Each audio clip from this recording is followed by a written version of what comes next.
On est à quelques kilomètres de la frontière avec la Serbie. C'est le dernier soir en Hongrie. On est dans une espèce de forêt, un peu no man's land. Ça fait longtemps qu'on n'a pas eu de calme. On n'entend presque rien. Il y a un couple allemand avec une van, pas peu tout. C'est vraiment isolé. On est bien.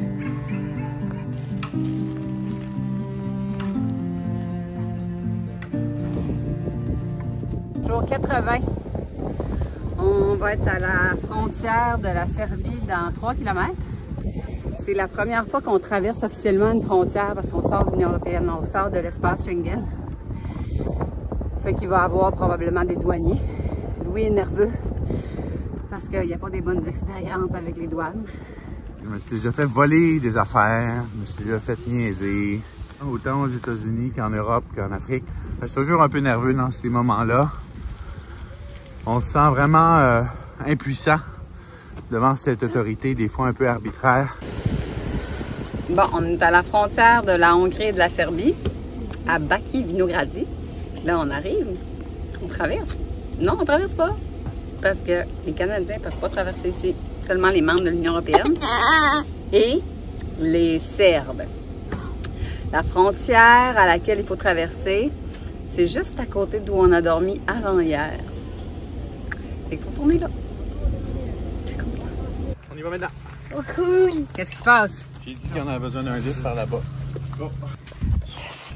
Là, papa il a dit, il n'y a pas de camion qui va nous sauver. Moi, j'ai vu un camion, j'étais genre, il y a un camion! Puis là, ça a marché. Ouais! Papa, il indique le chemin. Et nous, il n'y a pas de siège en avant, on est dans le coffre. Ouais. C'est trop le fun. Ouais. Le monsieur tellement généreux a fait un détour pour nous amener à l'autre frontière à laquelle on est capable de traverser. Puis là, on est rendu à la frontière. On devrait pouvoir traverser. On est passé! Nous sommes maintenant en Serbie. Yeah!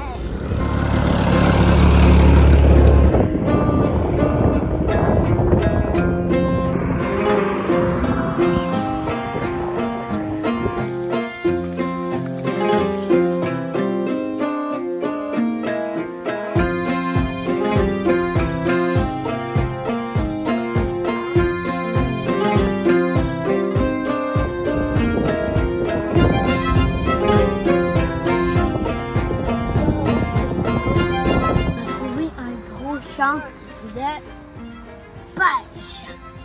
Ils sont très molles.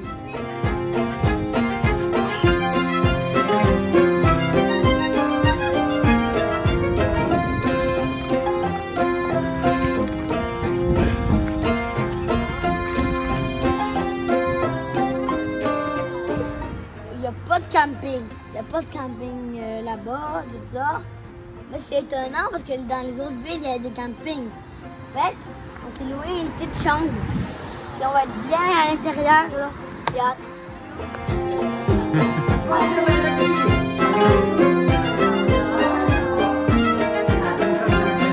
Canada, yeah.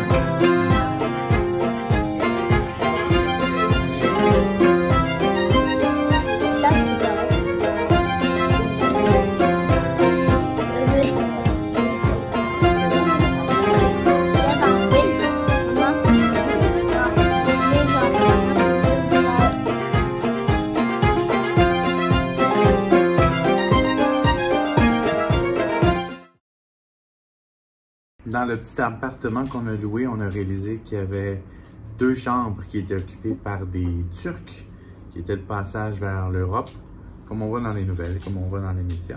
Les migrants. Les migrants. Les gars ont décidé de leur donner des cadeaux. Ça, c'est écrit en turc. Ça, c'est bonne chance pour la famille. De la nourriture, Cadeau.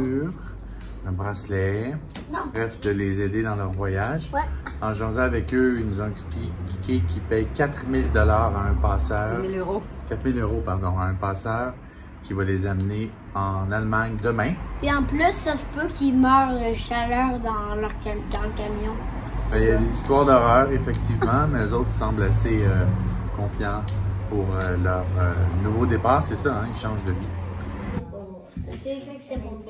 C'est vraiment bouleversant là, de côtoyer ce monde-là alors que le contact qu'on a, d'habitude, c'est dans les nouvelles, puis ça nous paraît loin, là, mais là, on est dans la même maison qu'eux. On est à côté d'eux avec notre richesse incroyable de liberté, mais de tout, matériel, financière.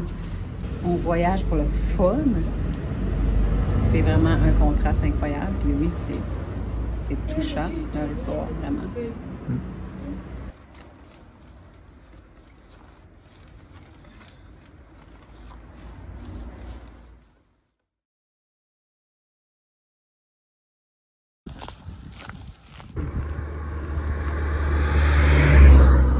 En Serbie, il n'y a pas beaucoup de pistes cyclables. On a trouvé une route qui n'est pas une autoroute. Donc, on peut utiliser en vélo. Il y a quand même beaucoup de camions, beaucoup de voitures, il n'y a pas d'accotement. Mais au moins, c'est droit, c'est long, il n'y a pas de courbe. On a nos lumières, les gens nous voient. Puis on reste dans notre petit coin. Ça va, là. Mais c'est moins agréable. On va réévaluer tout ça. Maintenant, c'est le temps de danser.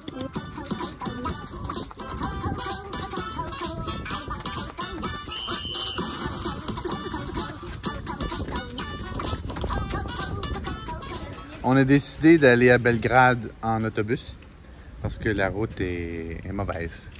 Là, il faut convaincre la compagnie et ou le chauffeur de nous permettre de prendre 4 vélos. Ouais. C'est pas gagné. Suivre. OK, la madame a expliqué. Ça, c'est les heures de départ. OK.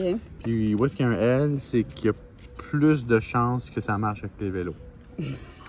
Tu vois? Oui, c'est ce qu'elle m'a dit. OK. Ce qui est bien dans les gares, c'est qu'on peut faire pipi à quelques mètres de la réception, puis ça passe. Ça, c'est l'autobus qui devrait nous amener à Belgrade. Louis s'apprête à aller négocier avec le chauffeur pour embarquer les vélos. Il n'y a pas de rack à vélo. C'est un autobus bien normal, là. À suivre. Nous, il faudrait embarquer ça. Et on est dans l'autobus. Ça a marché. C'est incroyable ce qu'un 10$ bien placé peut faire. C'est de la magie. Then you left because of the water.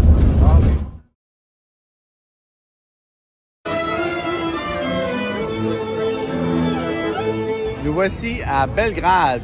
On va prendre quelques jours pour visiter cette belle et grande métropole où les déplacements sont pas toujours simples. Et puis on se retrouve ailleurs dans une autre aventure de cyclo-bonbon. Salut!